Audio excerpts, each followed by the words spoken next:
आठों अंग शरीर ठंड से थर थर कांपई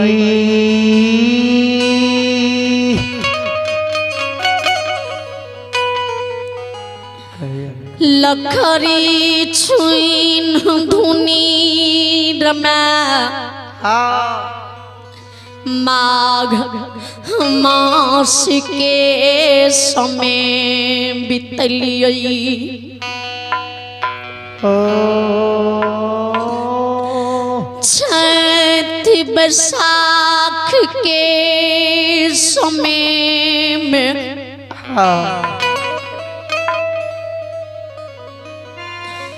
धूप मतौना रोद लाख सूरज भगवान उदय होई ये रहे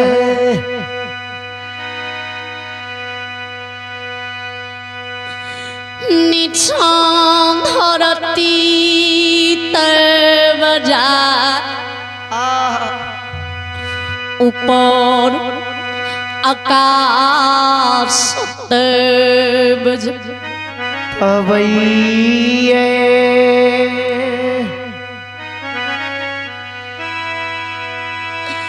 कोढ़िया काया शरीर में रोद लागई शरीर के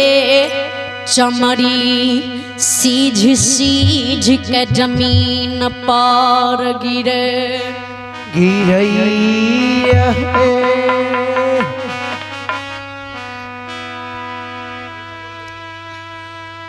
अनले जाता बीतई जलल खेदली बन में छन छन प्राण उड़ राजा ओ राजा जी रोद जिस शरीर में लागे त आत्मा व्याकुल हुए जल छन छन प्राण उड़े जे वृक्ष लुंग जिरबे ले जाइए जे थोड़ा इस शरीर में शांति प्राप्त होता है तो उ केदली वन में उ पौधा उ वृक्ष उ गाछ सूख के पतझड़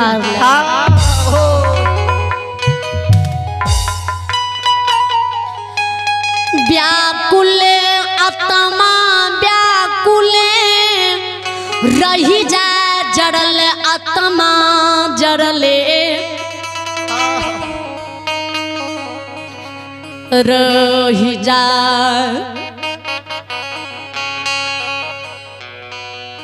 सावन मास के समय में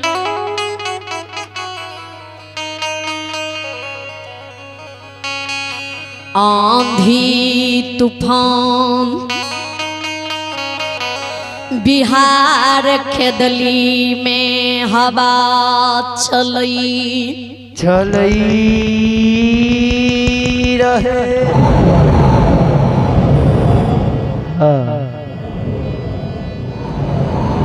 तरका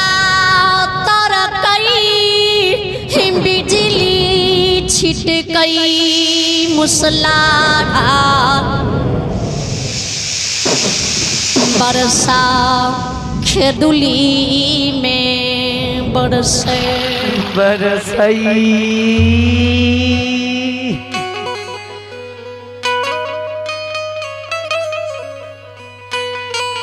आंधी तूफान बिहार बहे तरका तरके बिजली छिटके मूसलाधार बरसा बरसे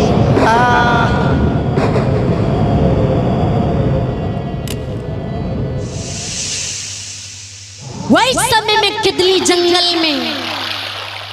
कीचड़ में घोलटल रह रही है। सावन मास के समय में डाभ कुश सुइया के समान जन्म लिए। ओ राजा जी सुई के समान डाभ कुश शरीर में खुच खुच गड़े। बड़ा कष्ट खुच खुच जे काया में गड़े लहू पीज भय बड़ा दर्द शरीर में होए। लुत्फ पुरुष शरीर पर बोझल रहे बैंग कुकुर राजा शरीर पर उछले।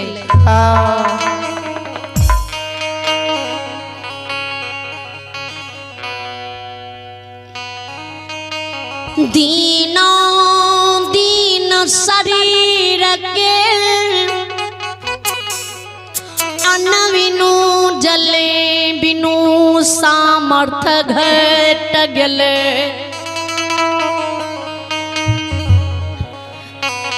बोल के हीन भाग लिए खेदली बोन में जमीन लाल लिए। ये काया शरीर से अन्न बिनु जले बिनु प्राण ये शरीर से तड़प तड़प छूट गई। हे यो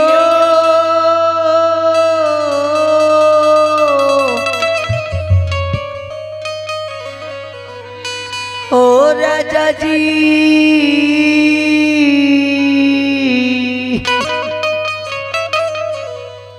शरीर से प्राण छूट गए। केतली बन में शरीर हमारे मिट्टी में मिल गए। शरीर पर डाब कुश जन्म लाल।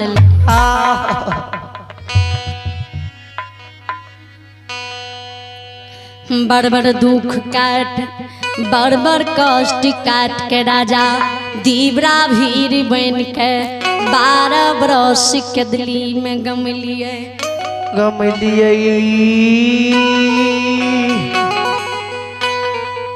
अब अहाँ राजा हमरा अक्षमित की कुशल सुनाबू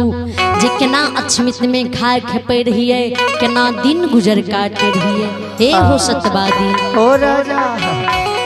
राजा यो काहियो यो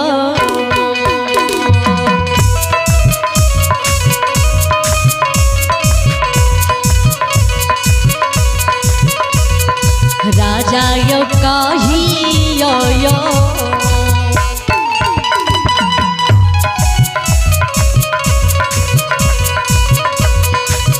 ओ कनवरिया काहियो ये काहियो।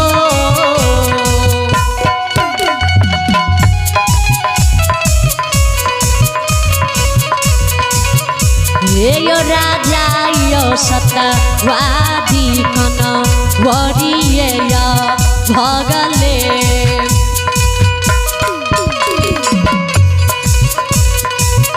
हे यो कहू राजा यो क्षमिति केरा हे यो कुसा राजा यो काहिया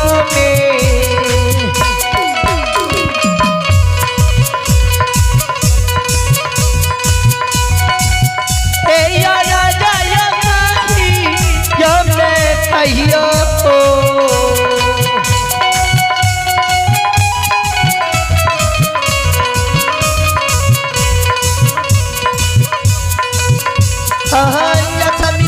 के कुतला हो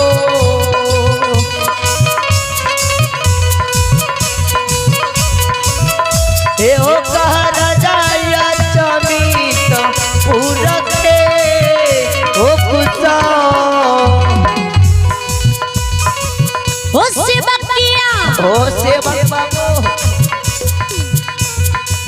हमरा छिमिति के कुशल सुना दिया जे कोना छिमिति में यहाँ खाए खेपे रही है कोना दिन गुजर काटे रही है कोना रह रही है आ कोना पिन्हे बढ़े रही है कोना रह रही है। अहाँ के जे हम झूठे वचन दा के अछमिति नगरी से केदली गेलौं राजा हमरा बताबू जे हमर वचन अहाँ के झूठ भेल कि सच्चाई भेल।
ज्योति के बाबा कथियल बिसरल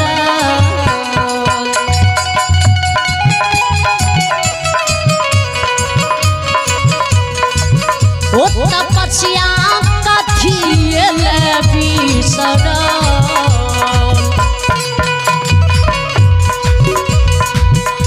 हो स्वर्ग के हो गुरु बाबा गो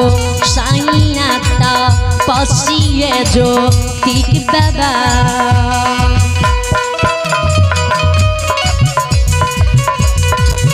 हो याद पूरा हो ना हो नगा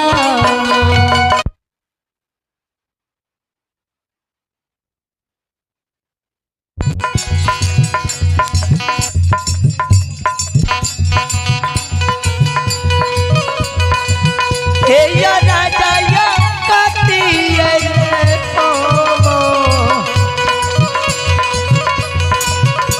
या गुरुदेव कतियल बिसरल हो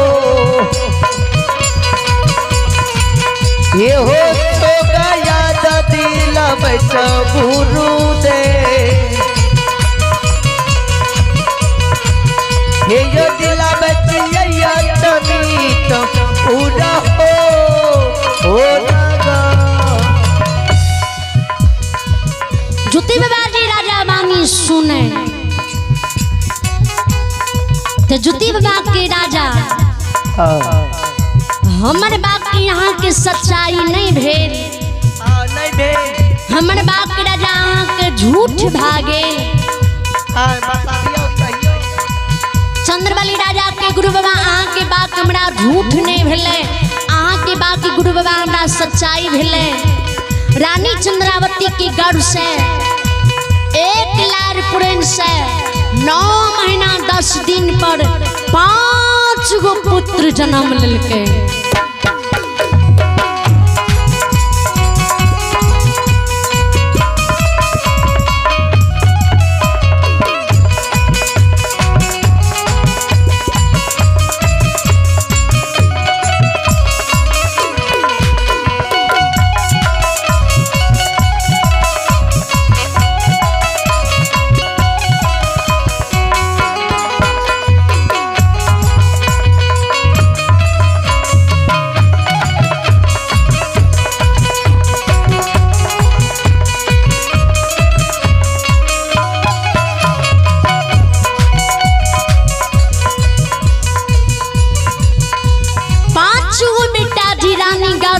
जन्म ललखिन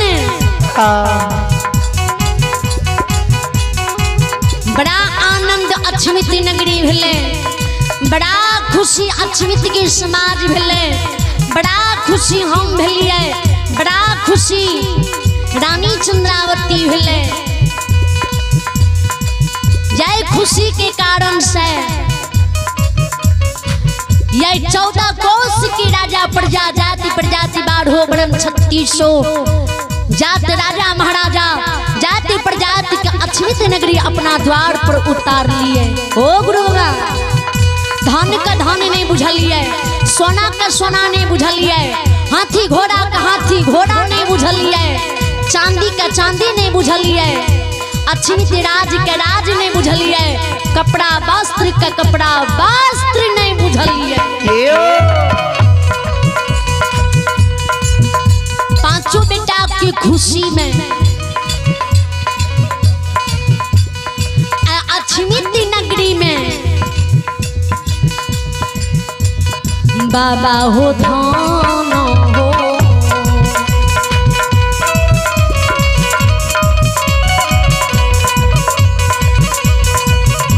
ज्योति के बाबा धाना हो दौले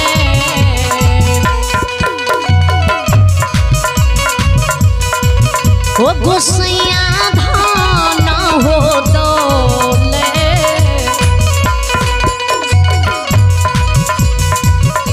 लुटलिए हो गुरु बाबा ज्योति के बाबा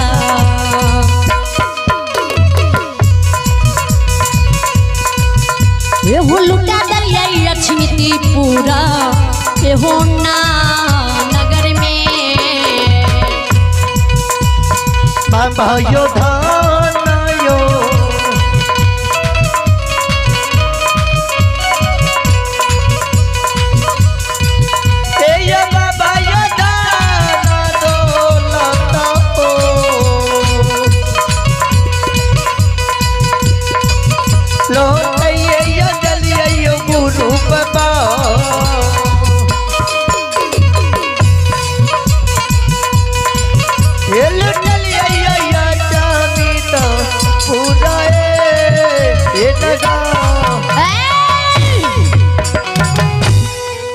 श्रोता भगवान बबुसा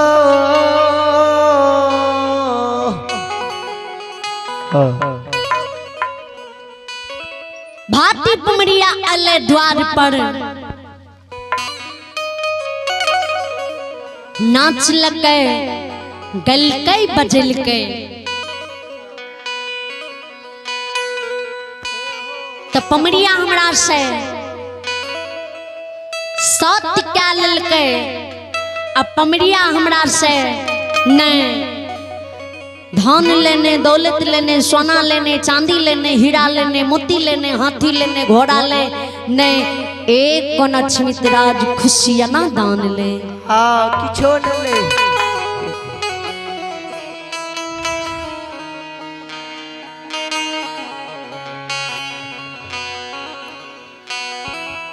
तोहरे ने तले खसिया हो गुरुदेव बकरी के बच्चा पमरिया हमरा से अछमित में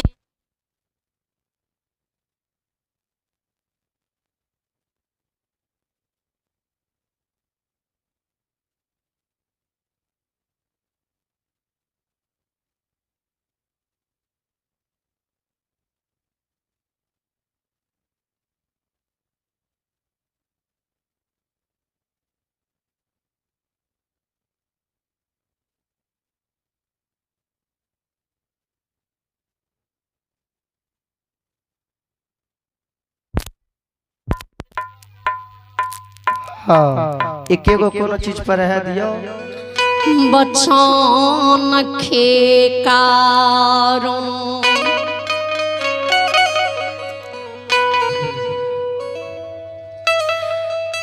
एक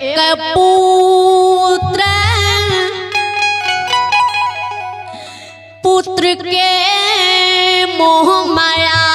खेकारो जे हो